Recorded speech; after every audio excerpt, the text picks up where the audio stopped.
warahmatullahi wabarakatuh, teman-teman semuanya. Oke, gue pengen ngebahas tentang ini nih, tentang air ya. Gue kemarin sembarangan menggunakan air di aquascape atau di akuarium. Jadi buat teman-teman semua yang pengen punya akuarium atau aquascape ya kan, hati-hati banget. Kenapa gue bilang kalau menggunakan air sembarangan? Nah, lihat teman-teman nih, ini udah gue ganti ya teman-teman airnya ya. Ini gue ganti semua pakai air isi ulang karena di tempat gue jelek banget airnya, serius. Jadi ini gue ganti pakai air isi ulang karena per galon gue beli 3.000 ya. Nah, galon aqua itu gue beli 3.000 rupiah. Ini gue isi di sini. Ini juga teman-teman. Nah, ini gue udah gue ganti. Kemarin airnya agak kekuningan teman-teman ya. Biarpun kalau kita ambil sekilas ini nggak ada perbedaan. Jadi ini air yang gue beli dari galon ya, ini dari air galon yang 3.000-an. Bisa juga sih kalau mau pakai air O ya, air reverse osmosis ya, harganya 4.000, cuma beda 1.000 ya. Nah, cuma air reverse osmosis itu kayaknya terlalu rendah mineralnya, gue takut juga berbahaya juga kalau pakai reverse osmosis ya. Oke, ini yang air dari galon. Nah, ini air yang dari kamar mandi, dari keran, dari sumur gua teman-teman. Ini banyak banget endapannya sih kalau lihat, cuma di sini nggak terlalu terlihat ya teman-teman ya. Kelihatan ya? Kelihatan nggak ada endapan. Jadi banyak ini banyak terlalu padat ya. Apa sih kalau bahasa kita, TDS-nya terlalu tinggi ya. Jadi total zat padatan di dalam sini terlalu tinggi. Ini mungkin kalau kita lihat sekilas nggak ada perbedaan ya, hampir mirip ya. Nah, tapi lama-kelamaan efeknya ini teman-teman, kalau kita menggunakan air dengan kadar zat terlarut atau TDS tinggi banget ya. Ini kadar zat terlarut kan macam-macam ya, bisa garam dan lain sebagainya. Karena air gue ini kalau dipakai kumur-kumur aja kayaknya sepet gitu ya, agak-agak berasa asin dikit dan warnanya agak kecoklatan. Ini teman-teman, ini ya akibatnya. Ada yang ngasih solusi kemarin dari sahabat kita, ganti aja bang 3 hari sekali. Udah gue lakuin, tetap nggak bisa. Udah gue lakuin, emang ini parah banget ini airnya. Nggak lihat teman-teman, itu filternya sampai berwarna coklat.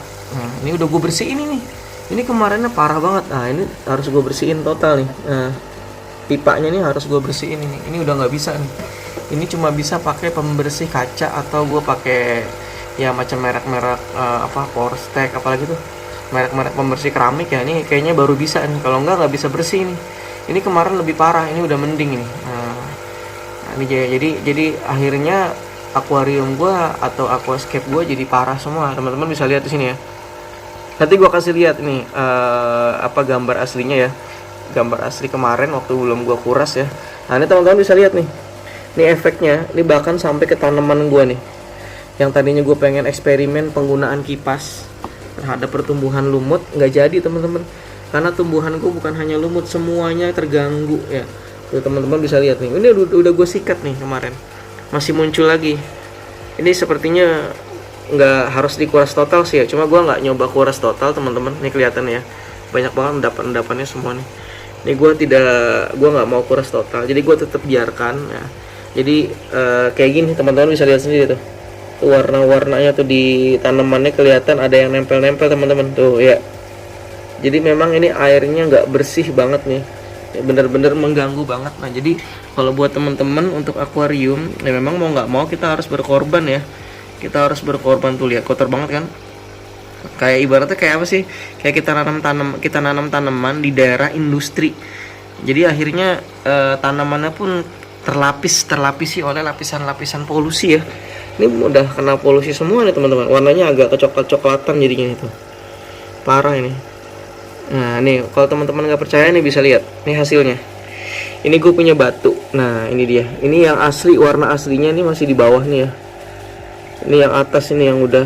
Nah, inilah hasilnya nih, batunya kayak gini. Tuh. Pasirnya pun jadi agak-agak kecoklatan biasanya. Tuh, jadi rusak semua teman-teman. Jadi akhirnya eksperimen gue ya itu dia. Eksperimen gue, uji coba gue jadi gagal semua karena faktor air gitu. Dan akhirnya ini udah gue ganti semua. Ini udah lumayan jernih teman-teman. Kemarin sebelumnya warnanya coklat, warnanya agak kecoklatan, padahal belum nyampe 3 hari kadang tuh udah jelek banget. Jadi memang air yang gue punya di sini tuh sangat kotor. Jadi buat kita semua mungkin ya kalau kita mau pakai aquascape ya kita harus menggunakan air yang memang bener-bener bagus ya. Banyak yang ngasih saran kemarin pakai air AC ya.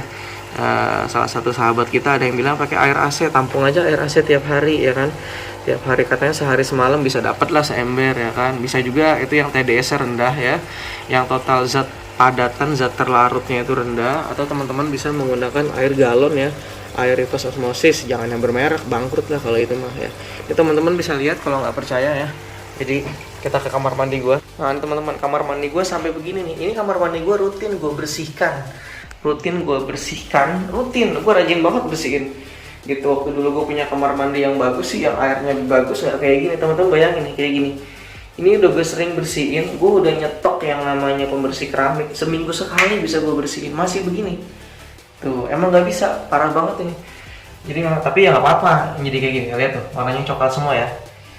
Nah gue biasanya bersihin kamar mandi tuh dari dulu ya seminggu sekali pakai Porstek ya, sorry nyebutin merek ya. Gue bersihin semua sampai mengkilap, tapi ini gue nyerah bener-bener gitu, nyerah. Ini udah pakai Porstek seminggu sekali pun tetap nggak bisa. Nah, tetap warnanya coklat-coklat begini, jadi kayak jorok gitu padahal ini bersih teman-teman.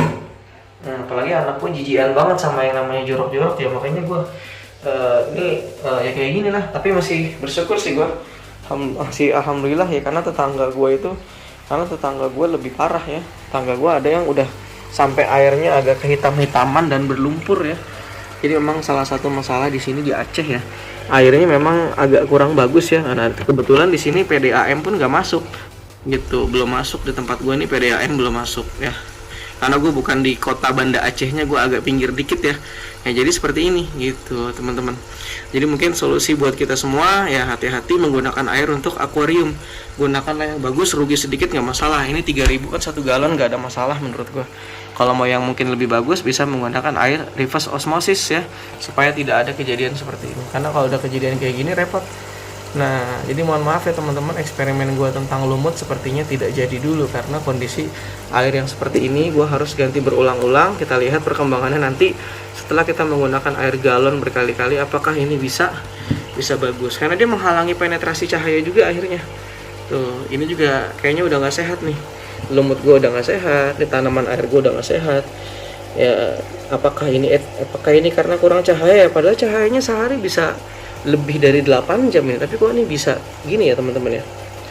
Ada yang tahu mungkin teman-teman? Ini kalau nggak salah etiolasi ya, pertumbuhan tanaman sangat cepat di tempat yang gelap ya, karena kondisi dari si cahaya yang kurang masuk ya, akhirnya ini jadi pertumbuhannya jadi kayak gini. Kalau nggak salah ini etiolasi ya, karena kerja dari hormon auksin di ujung ini nggak dihambat, akhirnya dia tumbuhnya cepat banget nih. Tapi apakah ini karena etiolasi atau karena faktor air kemarin gitu? Oke, kita aja teman-teman. Jadi gunakanlah air yang bagus demi akuarium dan aquascape kita gitu. Oke, kalau ada yang punya informasi atau sharing info atau mungkin ada kesalahan di saya, silahkan komen di komentar. Oke, assalamualaikum warahmatullahi wabarakatuh.